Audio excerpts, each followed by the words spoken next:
Türklerin Orta Asya'dan getirdiği geleneklerden biri olan deve güreşleri günümüzde sadece Ege bölgesinin kıyı şeridinde yapılır. Kış aylarında yapılan deve güreşi festivallerine civar bölgelerden yüzlerce deve sahibi ve binlerce izleyici katılır. Festival aracılığıyla yüzlerce yıllık bir gelenek tekerrür ederken deve yoldaş bilenler içinde bilgi ve deneyimin paylaşıldığı sosyal bir alan oluşur. Devecilik kültüründe kadının büyük emeği olmasına rağmen her alanda olduğu gibi deve güreşi festivallerinde de erkek hegemonyası çok güçlüdür. Devesi olan kadın yok denecek kadar azdır.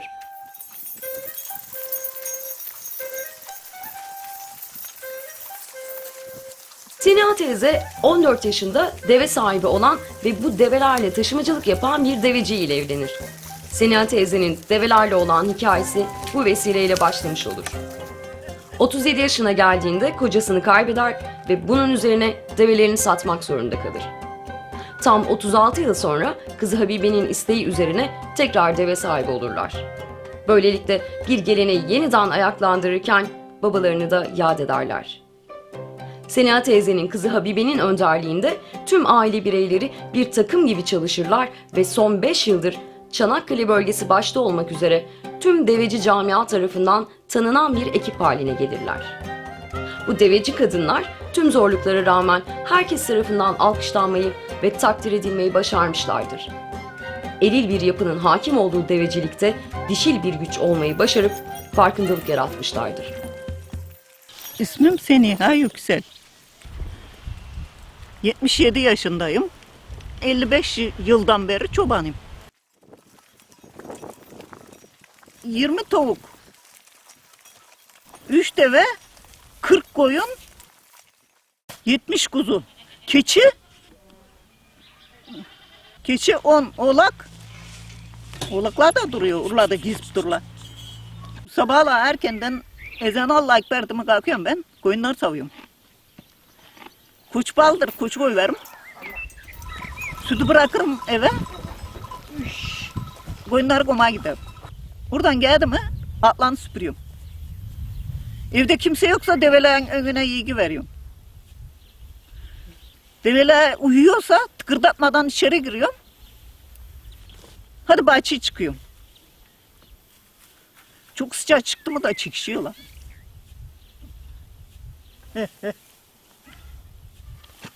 İşte böyle.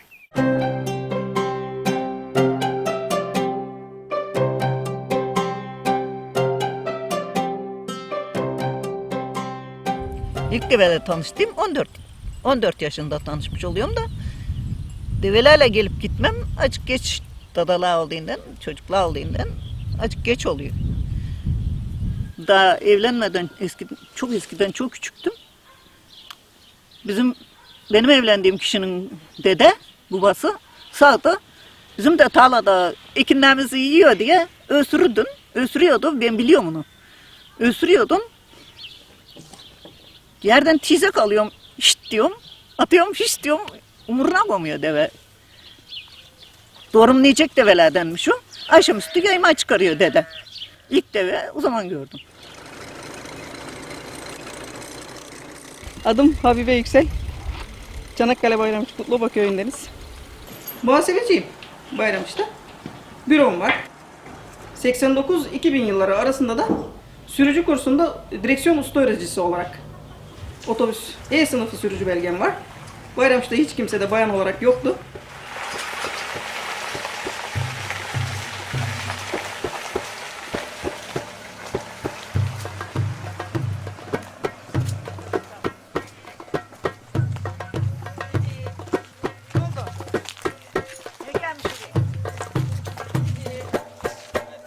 Sabah 6'da kalkarız.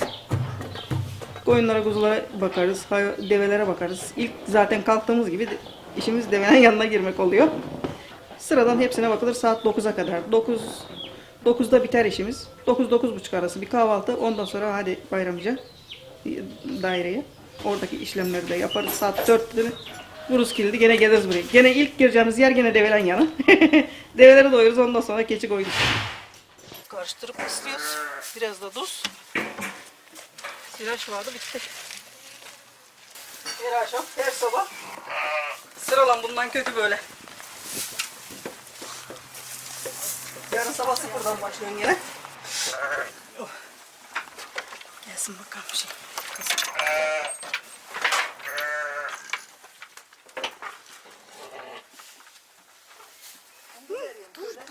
Dur ya dur. Ta şurada tutarsın bak. Hoppacık.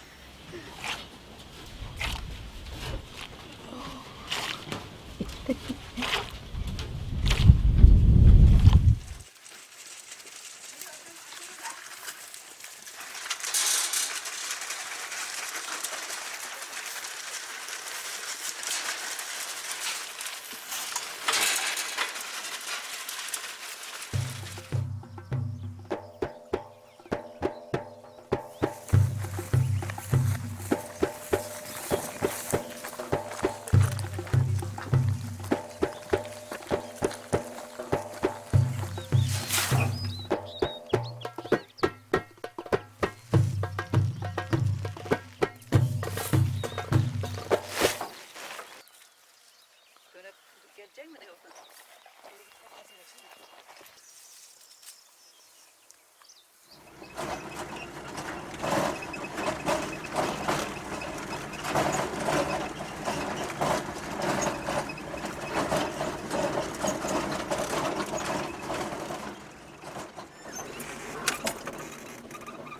Çaldarlar ne biçim yesin bunlar.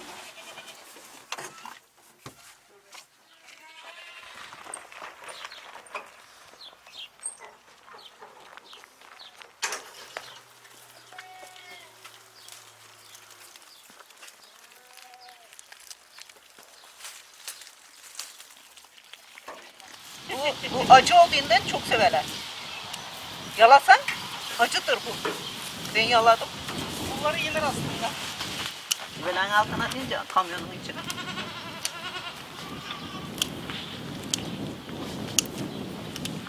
Şiş olmuş oluyor. Hep tatlı yiysen olmuyor. Usanıyor. Develerde ot yiyor, yoncayı usanıyor. Eskiden ilaç yoktu. İlaç yoktu. Şimdi ot ama bile düşünüyorsun. Herhangi bir yerden ot alamam. Sittin diye gidiyor ilaç atıyor. Meyveli vardır ilaç atıyor. Eskiden çek yollara, dar yollara. Oğlunun üstünden boynunu uzaldır. Gir. Kimse bir şey demez. Eskiden kolaydı. Şimdi zor.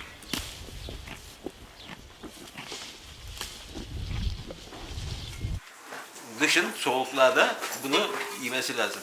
Kışın gir zaten. Tam bu zamanda bunun yeme zamanı. Yeşilken yemez. Bunu kışın kızdırı deveyi. Şimdi kızdırı şey gibi. Fındık fıstık gibi. Bu yandak devenin antibiyotiği. Bunu yiyen deve kışın yorulmaz. Hasta olmaz. Bunu yaz boyunca yemesi lazım. Yazında bunlar toplandı, kurutuldu, yeşilinle gidilen. Şu anda kurusunu da yiyorlar. Bak diken bunlar, yandak diken. Bak, yenir mi bu? Ama bu hayvan yiyor işte. Sever, çok sever. Ya. Bu da böyle gider.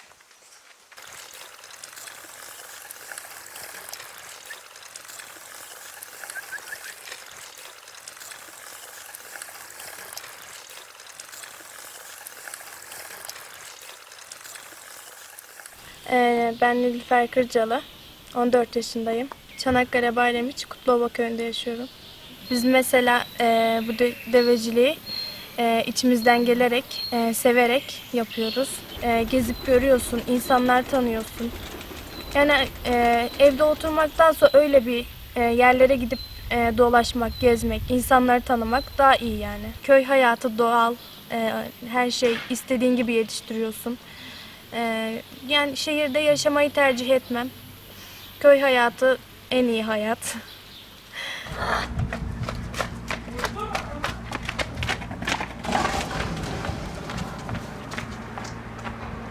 Yani Bayramış'ta evimiz olsa bile Bayramış'ta oturamayız biz. Soruyorlar işte herkes, insanlar da soruyor.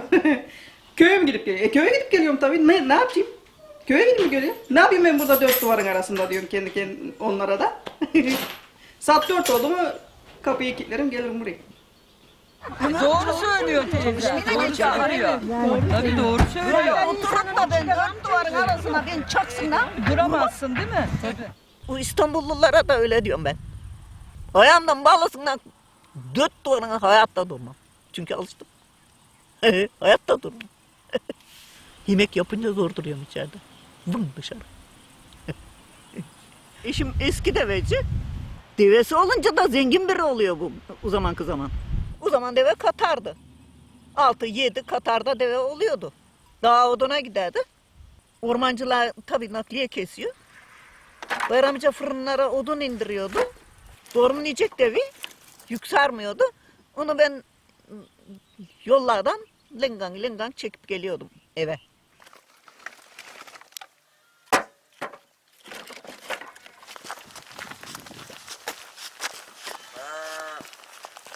Yollarda heykelini göre işte televizyon da pek göstermiyordu. Zaten bir Selçuk güreşini gösteriyordu.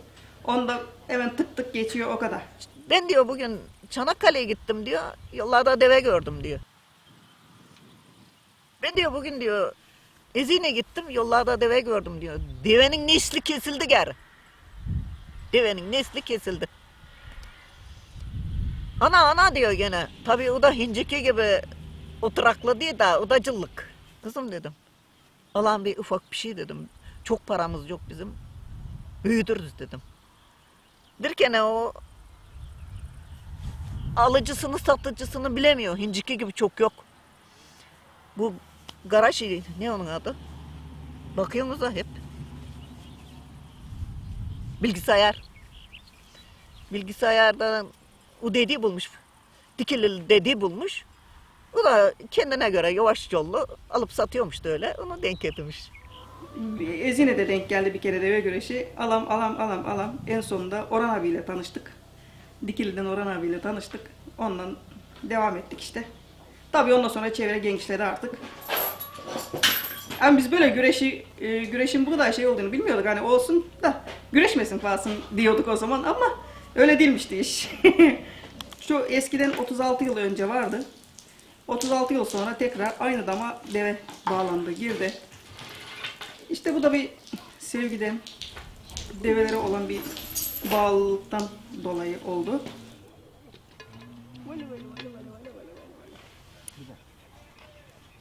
Önceden de develerimiz olduğundan önceki develer Katar devesiydi, yük devesi. Ekmek fırınlarına odun çekerler. Çaydan inşaatlara kum, tuğla ocaklarından inşaatlara tuğla. Dağdan odun Bayramıca ine, öğlenden sonra çaya inilir, çaydan kum sarılır hayvanlara. Kum inşaata iner. Akşam gene dama gelir, bağlanır. Sabahleyin erkenden yine dağa gider. Bunlar yani bugünkü kamyondan yaptığı işleri yapan Katar. 6-7 devenin yaptığı işe Katar deniliyor. 35-40 sene sonra aynı damda aynı yerine deve bağlandı.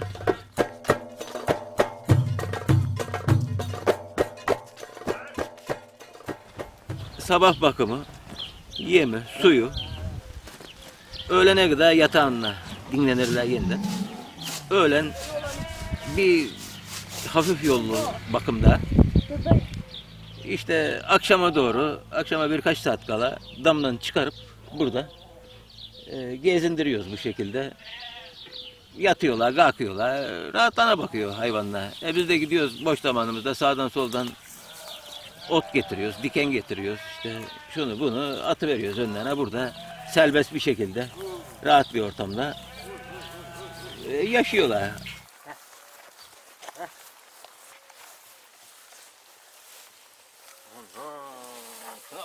Şuna bak. Şunun mamalarına bak. Onu. Yastığın içine doldur bunu güzelce ne? Ne boyun ağrın kalır, ne bel ağrın kalır. Hiçbir şey kalmaz böyle. Şey katarsın. Biz çok yaptık eskiden. Eskiden hep böyleydi. Yumuşacık olur bunlar bir de ıscak olur. Şimdiki evler de beton, buzhane olur. Bunlar ıscacık olur.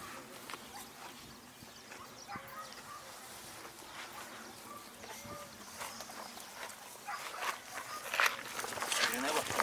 Kirine. Yıkanacak daha bunlar. Çiftlikten oldu galiba. İlaç yok. Ay bu yandan. Derinledi. Derinledi. Bunun kirlerine bak. Hararet düşer. Bundan sonra yayılıma çok zarar gelir. Eskiden develeri suladı mı katar develerini hepsine 2'şer bakır su. 2'şer bakır su atarsın serinliğe yayılır.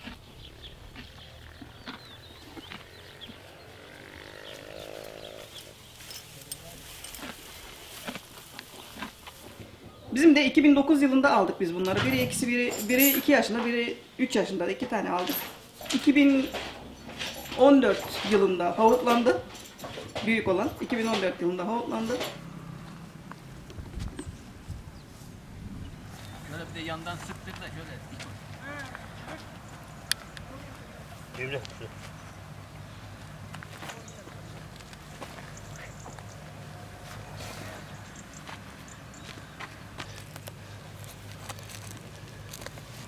Bak şu an kendi çıkıyor.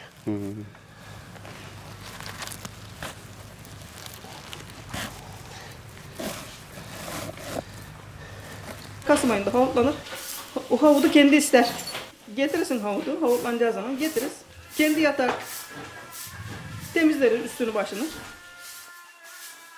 Çullarız. Üstüne havudu koruz. Kendi ister. Kalkınca da deve kendi kendine böyle bir gerilir, heveslenir, şey yapar. Yani bir iştaha gelir. Havutlandım beri hani seviyorlar beni, şey yapıyorlar diye.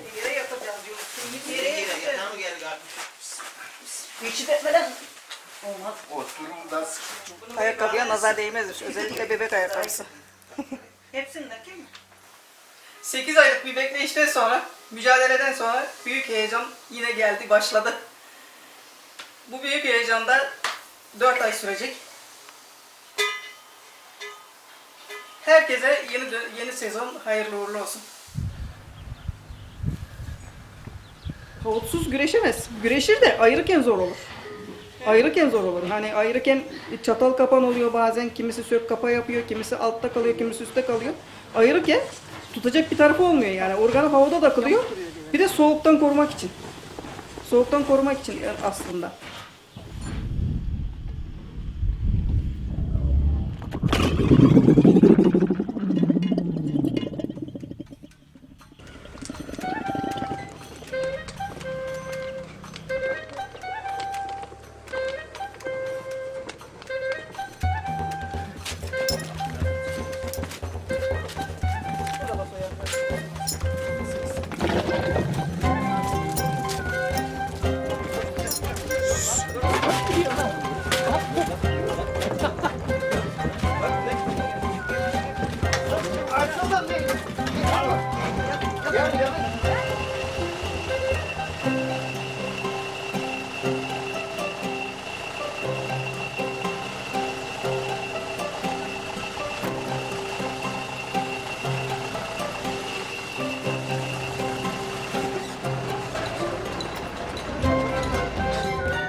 Çuvalını da getir de ögüne bağlayan.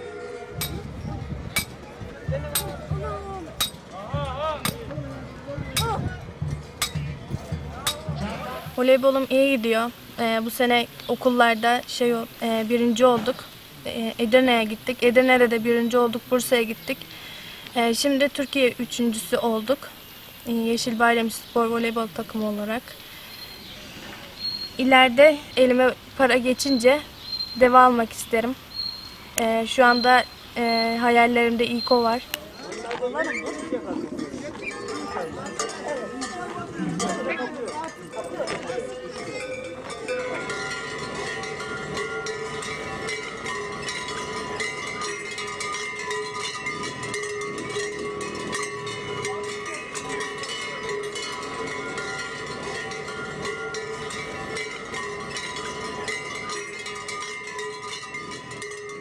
Esasında develere kadınlar bakar. Erkek deveye bakmaz. Güreş gününde ancak deve erkeğin eline geçer. Daha evvelden hiçbir erkek deveye bakmaz. Yani ailesi olan erkek için söylüyorum ama erkek bekardır, o başka. Hanımı olan erkek, hanımlar bakar deveye. Onun için hanım çekmediği için hanım refakatinde, devenin arkasında veyahut çoluk çocuk gelir. Devenin güreşini seyrederler. Onlar bırakmazlar. Hanımın devenin üzerinde çok büyük etkisi vardır. Devenin giyimini kadın hazırlar. Onun giyimine yakışmış mı, yakışmamış mı bakarlar böyle. O kadınlar o develere böyle aşık gibi bakarlar yani. Bu küçüğün boynuna. Bu ortancılığın boynuna. Hepsi elimden geçti yani. Bir tek bir iğne geçirdiyse geçirmedi yani. Buradaki da yular. Bunu da ben yaptım. Sadece bu işlerini buralarını abbe yaptı, aban yaptı. Malzeme benden, işlemesi annemden. Beyaz fil dişi mi diyor, cıngıl mı diyorlar, ne diyorlar onlara. Onları da gittim şeyde buldum. Burhaniye'de buldum. Çanakkale'de aradım çıktım yok. Balıkesir'de aradım çıktım yok. Da orada buldum. Makine işi ayrı, el işi ayrı bizim. Hepsi el işi. Bütün tek bir boncuğa 4 defa iğne batıp çıkıyor. 4 defa. Biga'da bile en süslü deve yarışmasında süslemeden dolayı birinci seçildik.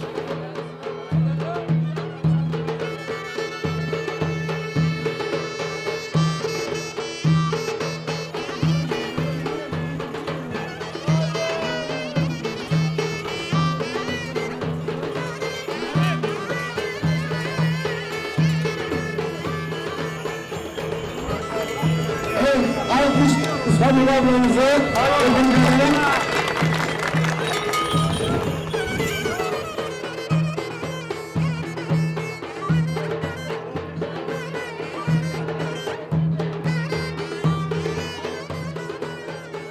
Güzellik yarışmasına girdik. Kazandık. Verdiler. Belediye reisi de ne dedi ya? Ben de alacağım bir deve dedi. Al hemen bakarım dedim ben de. Şu anda güreşlerine başlayan, yeni yetişen bayraklarda kırmızı avutlu olan Çanakkale Saraycık'tan 3. Balkış. Diğer yanda rakibi ise kavurcu renkli avutlu olan Karacaören'den Çimen kardeşlerin 3. Çimen. Bunlar da henüz yeni yetişen bayraklar. Değerli güreş severler şu anda güreşlerine başladılar. Yaklaşık 500 bin civarında izleyici sayısı olan bir etkinlikten bahsediyoruz. Kasım ayının sonunda başlar ve Mart ayının 2. haftasına kadar bu deve güreşi kültür bölgesini adeta büyük ölçüde etkisi altına alan, çok güçlü etkileri olan bir kültürden söz ediyoruz. Kuzeyden başlayacak olursak Balıkesir, Çanakkale, İzmir, Manisa, Aydın, Denizli, Muğla ve Antalya. Deve sahiplerinin tamamı bu 8 ilde doğmuş ve ikamet eden kişiler. Buna büyük bir tutku ve heyecanın eşlik ettiğini görüyoruz. Seyirciler, çok saygıdeğer deve güreşi severler. Şu anda yeni yetişen bayraklarda her deve şu ana kadar birbirlerine üstünlük sağlayamadılar. Yeni yetişen bayraklarda güreş bu şekilde devam ediyor.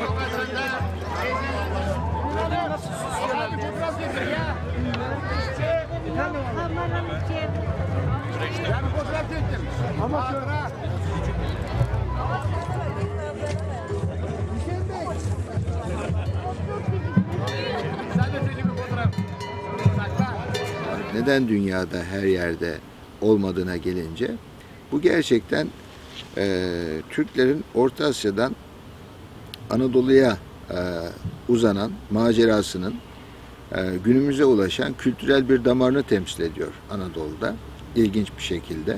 Yani nasıl ki cirit, yağlı pehlivan güreşleri, yani somut olmayan diğer kültürel miraslar, onlarla ilgili uygulamalar, kutlamalar, ritüeller, nasıl ki sahip çıkılması gereken, gelecek kuşaklar adına sahip çıkılması gereken miras değerlerse, bu konuda böyle.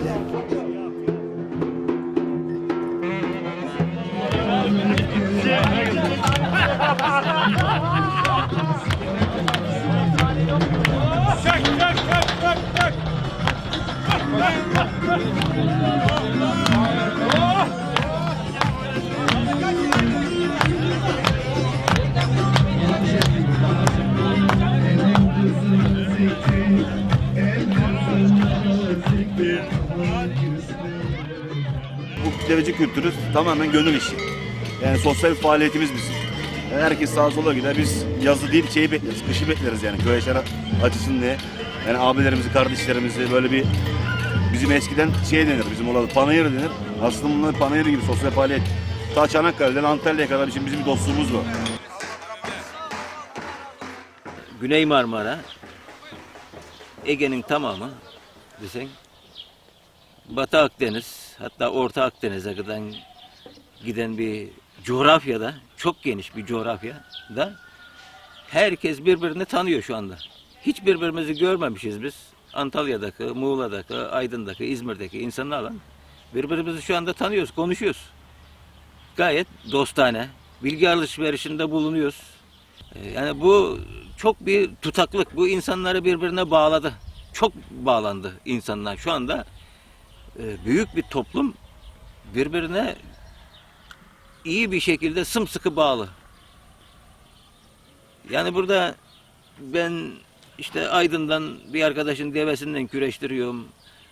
İzmirli bir arkadaşın devesinden küreştiriyorum. Sen galip geleceksin, ben galip geleceğim diye burada bir olay yok. Bu dostane yapılan bir olay.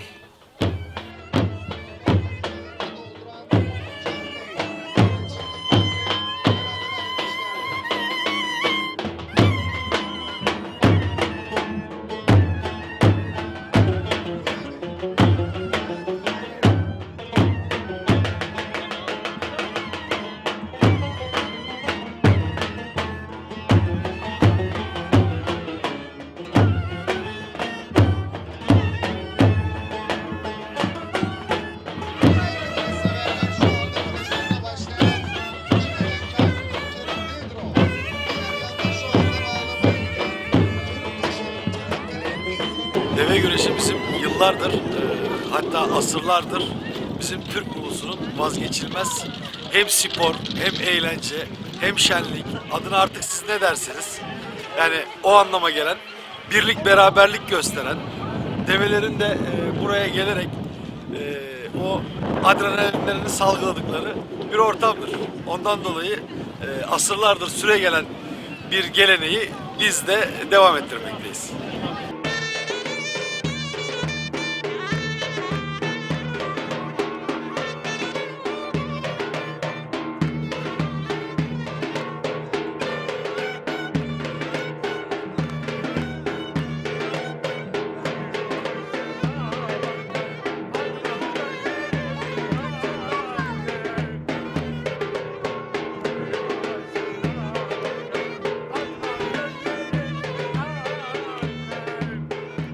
Müşterek bahis olmaz.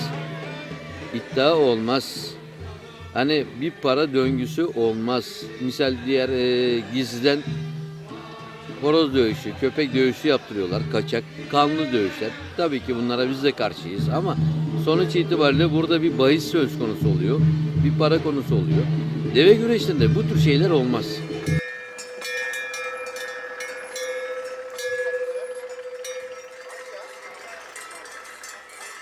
Bu deve besleyen, deve bakan, devecilik yapan arkadaşlarımın, abilerimin çoğu için geçerlidir bu. Deve çocuğu gibi sever yani. Yani ne deveyi döver ne bir şey. Neden yemiyor diye üzülür yani. Bir bebek nasıl mama yani yemiyorsa, annesi nasıl üzülüyorsa bu deve sahibi insanlar da hayvanlar yani yemediği zaman hasta mı oldu, ne oldu? Özel bir alaka var bu hayvanlara. Bana deseniz ki Türkiye'de en çok kediler mi, köpekler mi seviliyor? Benim en çok develer seviliyor. Bağlamak için hamlede bulunan Burhaniye'den son yeniçeri Baba Selçuk. Seyre bakarız biz ne yapacağız başka? Develere bakacak bir şey Bir kadın deve güreşlerine daha henüz hakim olamadı. Yani ortasına hakim olamadı. Güreş sahasının içerisinde kadın şu anda yok. Ama ileride bu demek değildir ki. İleride kadınlar güreşmeyecek. Bak bunların öncüleri var. Mesela bizim Kutlaba köyünde Habibe ablamız var. Çok severiz kendisini. Çıktı yavaş yavaş güreşiyor. Yarın bir gün ben şeylerden de videolardan da görüyorum. Aydın tarafında kızlar çıkmaya başladı. Kızlar çekiyor deveyi. Yani bu kültür yavaş yavaş sahalara intikal etmeye başladı. Onlar bizim şeyimiz, baş tacımız. Hani Türkiye'de ne deve sahibi kadın 2-3 tane falan var. Ama bu Habibe teyzeler falan başladı bu şey. Daha arkası gelecek yani artçıya bu kadın. Deve sahibi o şeyin adına. İyi yani ablalar da güzel götürüyor işi. Bir seyirci kitlesi de arkalarında. Korundayla İzlenen anı Göztürk'tayla şu anda son makasla güreşiyorlar. Havun rengi sarı olan Göztürk, havun rengi kırmızı olan... Kadın alıyoruz. Kadın olduğum için çekinmiyorum yani. Giriyorum sahaya. Çünkü seviyorum. Deveyi çok sevdiğime rağmen onlar alkışlıyor. Alkışladığına rağmen onları da seviyorum. İlk sene dedi, sen de mi geldin buraya dedi. Siz de soksadınız da bir kadın. Benim onu alınca ağladım. Ben onu alınca aldım emme. Sen onu bana sor.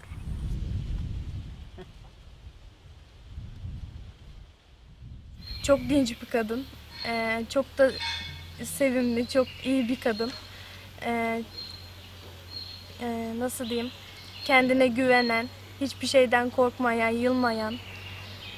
Hala daha öyle. Kadınlar da gelsin. Kadınların yapamayacağı iş yok. Onlar da gelsin. Yani bir devenin bir çiçeğinden tutup bir çekseler o bile iyi. Develerin hepsi ürkütme zamanı derler. Yani çiftleşme zamanlarında şeyine karşı üstünlüğünü göstermek için ağzından köpük çıkarıyor. İçinden kızma yapıyor. İçinin kızması ağzına vuruyor. Ağzından köpük ve ensisi, bir de onun şeyi vardır. Yani ağzının arkasında, kafasında bir delik, ufak bir delik vardır. Oradan da yağ akar. Böyle şey yaptığı zaman. Biz ona kızdığı zaman diyoruz. İşte kızdığı zaman ürkütme zamanı yani. Ürkütme zamanı dediğim çiftleşme zamanı. Bunlar hep ben köylü ağzında söyledim.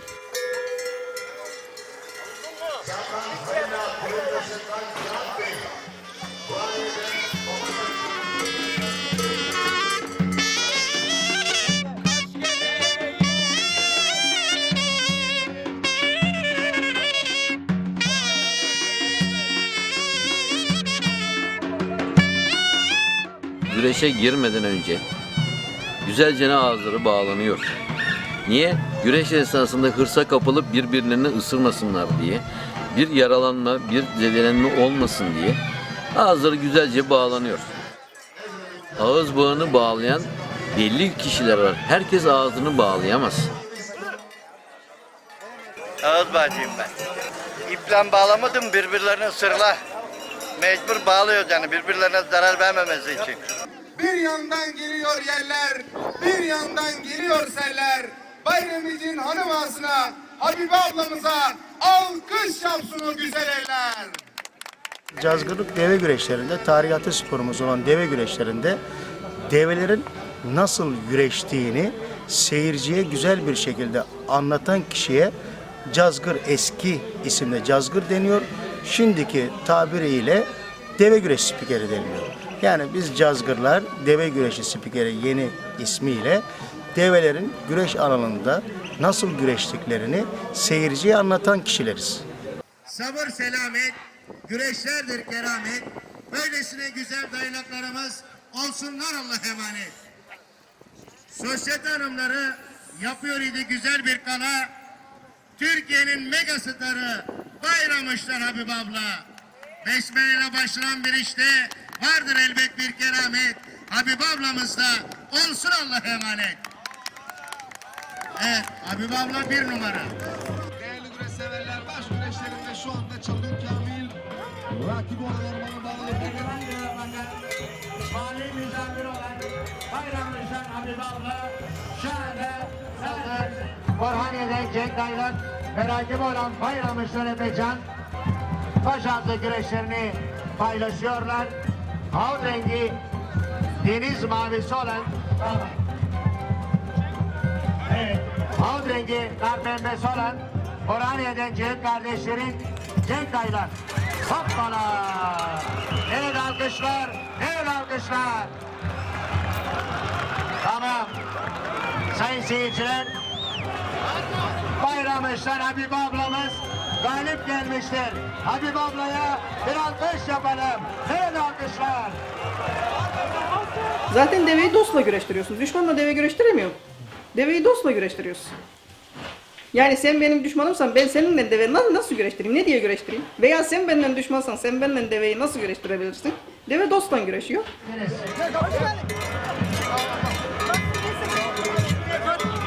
Sayın Habib ablamız tebrik ediyoruz.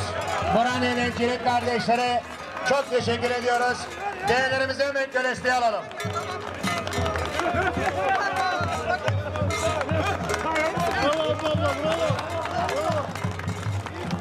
Sevindik. Dünyalar bizim oldu. Hepimizin oldu dünyalar. Sahadan çıkışımız mıkışımız herkes seyirci arkamızda. Sevindik. Burhaniye'den Süren Ayvacık'tan yakamız. Müjdat hadi bakalım.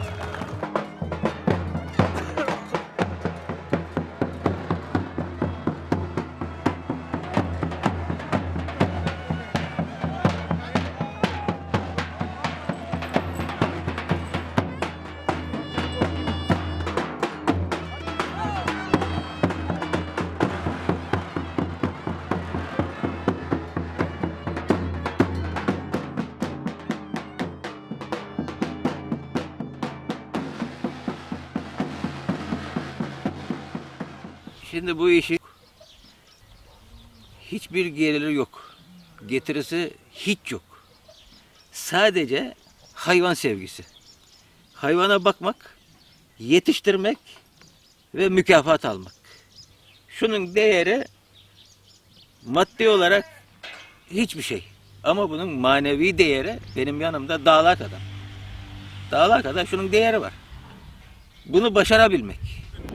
Namın yürüsün sonuçta. Ya para pul önemli değil. Parayla pulla yapılacak bir iş değil, eziyet değil. Ama deve apayrı bir sevgi. Aşk diyelim onun adına. Evet şu anda aramıza Bayramak Cumhuriyet Savcısı Sayın Sinan Ok aramıza iştirak etmiştir.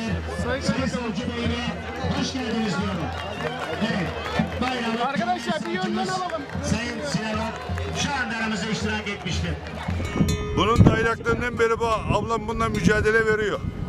Bu daylak bak bugün görmüş olduğunuz gibi sahada yine pehlivanlığını göstermiştir. Yine çengelini takmıştır. Yine de aşıtmasını yapmıştır. Daha da yapacaktır. 6 yaşında olup daha bundan sonra daha nice develeri de yıkacaktır bu sahada.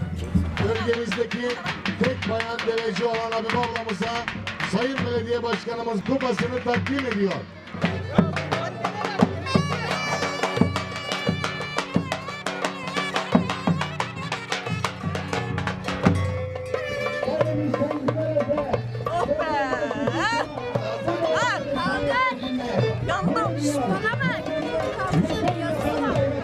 Şuna bak gurur duy böyle. Şeyle kupala gurur duy yengecim ne demek. Hayırlı olsun. Devecilikle de başarı görüyorum kendime. Bu başarı oldum diye seviniyorum. Çok seviniyorum yani. Gururlanıyorum. Hiç çekinmiyorum yani başka kadınlar gibi sahada çekinmiyorum. Siz abla var ya, yüreğiniz belki 16-17 yaşında bir genç bir kızı daha hayata yeni başlamış. Azimli, atılgan, çalışkan, hayvan sevgisi dolu yüreğinizde. Ama başarıdan başarıya koşmak istiyorsunuz. Ben sizde onu görüyorum. Evet.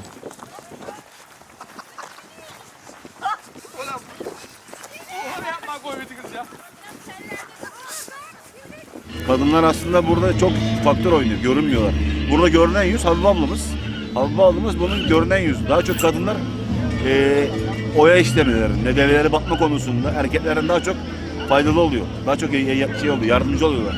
Ama Habibe ablamız bunun burada Çanakkale bölgemizde ilk bayan devecimiz, Balıkesir Çanakkale'de. Bunu sahalarda bu şekilde yani 10-15 senedir, 20 senedir bu işi yapıyor, gönülden yapıyor. Ve bunun da arkası geleceğine inanıyorum. Geçen bir bayan arkadaşımız da deve aldı. Yani Habibe abla bu işe bir başlangıç oldu. Yani bu işte yani ileride devecilik kadınlarla erkekler arasında yarı yarıya olacak gibi geliyor bana. İnşallah öyle olur. Sahalarımız daha güzel olur, daha kibarlaşır insanlar. Vallahi inan geçerek yüreğime çıktı kendine. Ben de bakalım. Allah dedim gay ne kadar sevindik, ne kadar sevindik. Hemen kapıdan girince bizim. Allah bin kere. Okudum vallahi. Yaşa. Hadi yürü.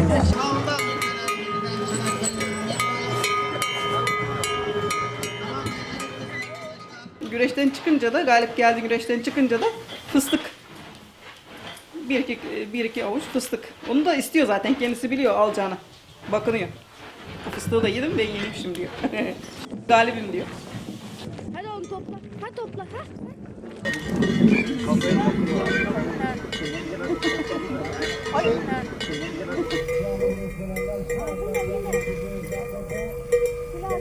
Valla bayram işte bir tane. Türkiye'de bir tane. Bayram işte bir tane. Göz bebeğimiz yani. Aynı şekilde ben de derim namın yürüsün hanıma. Bayram için en güzel güreşen develerden bir tanesi o devedi burada. Sağda. Vallahi bir şey gördünüz hanıma. Hanıma bizim baş tacımız ya. Başka yok bundan şey yok bayram işte. Yürüsün ya. Çoğu erkeklerin yapamadığı cesaret hanım ağada var. Allah ona uzun ömür versin de yeni nesillere de örnek olsun. Nam versin memlekete yaşasın. Başka bir şey istediği yok.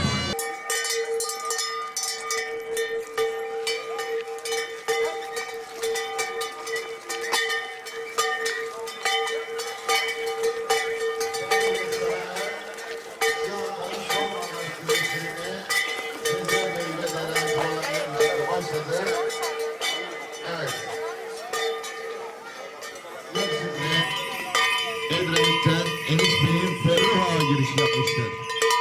Tamam değil mi? Tamam hadi bakalım. Göresli arkadaşlar. Değerli güreşseverler. Efecan ve rakibi olan Necati şu anda sol makas Efecan bir şekilde tuttu. Şu anda rakibi olan Necati gitmiştir. Her sesli alkışlar. Her sesli alkışlar.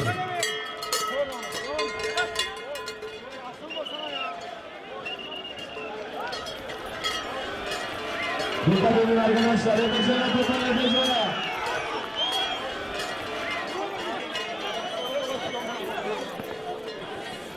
Efecan'a birisi olmak üzere. Şu anda Aferin oğluma. yüklendi. Aferin paşama. Aferin paşama. Yok yok. Yaşa.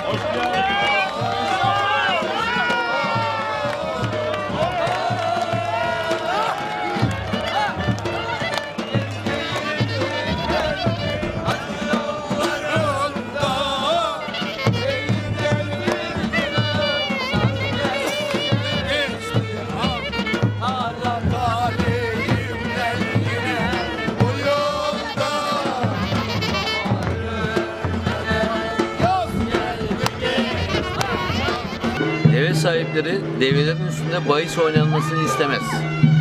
Namın yürüsün diye bir lakap vardır bizde. Devecilik camiasına geçer. Deve sahipleri belli bir bölgeden olabilir. Yavru devekene, daylakkene alıp yetiştirmiştir. Belli bir yerlere getirmiştir. Devesi güzel güreşler çıkarttığında yendiği zaman cazgırlarımız vardır. Güreşleri anlatan Aynı futbol spikeri gibi biz cazgır deriz. Bu da der ki misal veya diğer deveci arkadaşlar, namın yürüsün ey pehlivan. Onun gururudur devesinin yenmesi. Yani devesinin üstüne bahis oynanma değil de namın yürüsün, benim devem pehlivan oldu demek onu bir gurur kaynağı yapar. Başarı, namın yürüsünü, nam kelimesinin anlamını ben başarı olarak görüyorum. Başarmak, bir işi başarmak ve uzunca bir süre anılmak.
Kapanış organizasyonu. Demin bu sene çok güzel güreşti. 10 güreş yaptık. Hiç kaybımız yok. 5 kupamız var. Sağ olsun seyirciden, cemiyetten sağ olsun. Hepsi sağ olsun. Allah yani kimsenin malına bir zeval vermesin. Herkesin malına güç kuvvet versin. Herkese can sağlığı versin Allah. Herkes bizim gibi olsun. Ne bileyim. Bu sene çok güzel bir sevinç yaşadım. O yüzden bu milleti böyle toplayıp burada bir şenlik yapmak istedim. O da zannedersem 10 numara oldu. 10 numara oldu zannedersem. Bundan daha alası olamaz.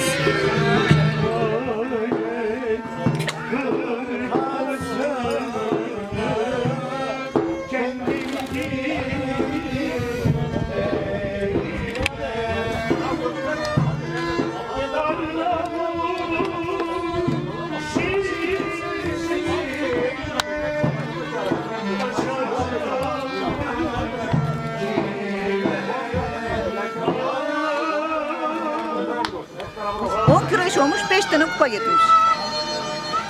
Ben sayı unuturum da duyuyorum.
Bacağını at da bin bak öteki türlü değil mi? İmzalayamıyor musun? Nasıl? Öyle bacağını at. Birisi buraya çıkıp da atlıyor. At bacağını. Ha öyle. Tamam. Tamam. Yaklaş öne. Hadi bin sen de. Yavaş gitsene. Yavaş yavaş. Bir şeylerde aynaya bak. Dönüşlerde aynaya bak. Yavaş.